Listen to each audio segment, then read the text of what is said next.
وَهَلْ أَتَاكَ حَدِيثُ موسیٰ، اللہ تبارک و تعالی اپنے حبیب مکرم نور مجسم صلی اللہ علیہ وآلہ وسلم سے ارشاد فرماتا ہے کہ آپ موسیٰ کا تذکرہ کیجئے، ذرا غور کیجئے، اس طرف دھیان کیجئے، موسیٰ کا واقعہ پڑھ کر لوگوں کو سنائیے، یاد کریں کہ اللہ تبارک و تعالیٰ نے کس طرح بنی اسرائیل پر احسان کیا کہ موسیٰ علیہ السلام کو ان میں مبعوث فرمایا۔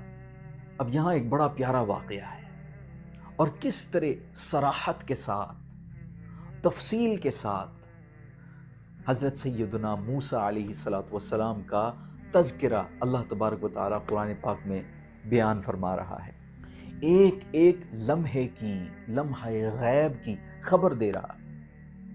یہ معلومات کس کے پاس تھیں؟ اذ رأى نارا، جب ان کی نگاہ آگ پر پڑی، حضرت سیدنا موسیٰ علیہ السلام کی۔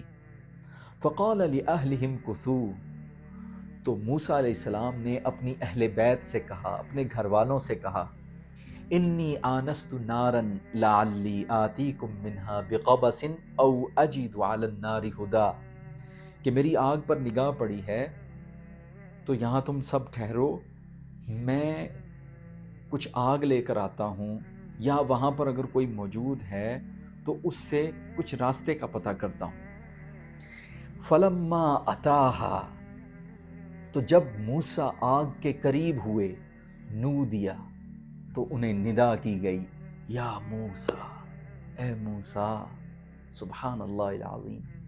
جب حضرت سیدنا موسیٰ کلیم اللہ علیہ السلام قربان جائیں، سبحان ربک رب العزت عما یصفون وسلام علی المرسلین والحمد للہ رب العالمین، اللہ رب العالمین تمام انبیاء اکرام علیہم السلام پر اپنی رحمت کا نزول کرے اور ان پر صلاۃ و سلام ہو، اے باری تعالیٰ ہماری طرف سے بھی ان پر سلام بھیج۔ فرمایا فلما اتاہا نودی یا موسیٰ، جب وہ آگ کے قریب پہنچے تو انہیں ندا کی گئی، اے موسیٰ۔ وہ کیا ندا ہوگی جو اللہ تبارک و تعالیٰ نے موسیٰ کو کی ہوگی؟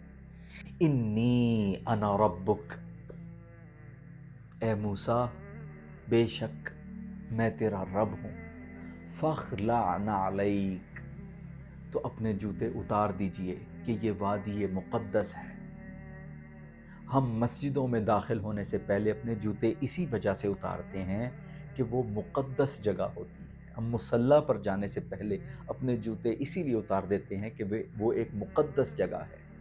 تو ادب کا تقاضا یہ ہے کہ جب کلام اللہ سنا جائے، دعا کی جائے، اللہ کو پکارا جائے، یا قرآن مجید فرقان حمید کی تلاوت کی جائے، تو اپنے جوتے اتار دینے چاہیے۔ جس حال میں بھی ہوں، جہاں بھی ہوں، آداب و تعظیم الہیہ کو ملحوظ رکھنا بہت ضروری ہے۔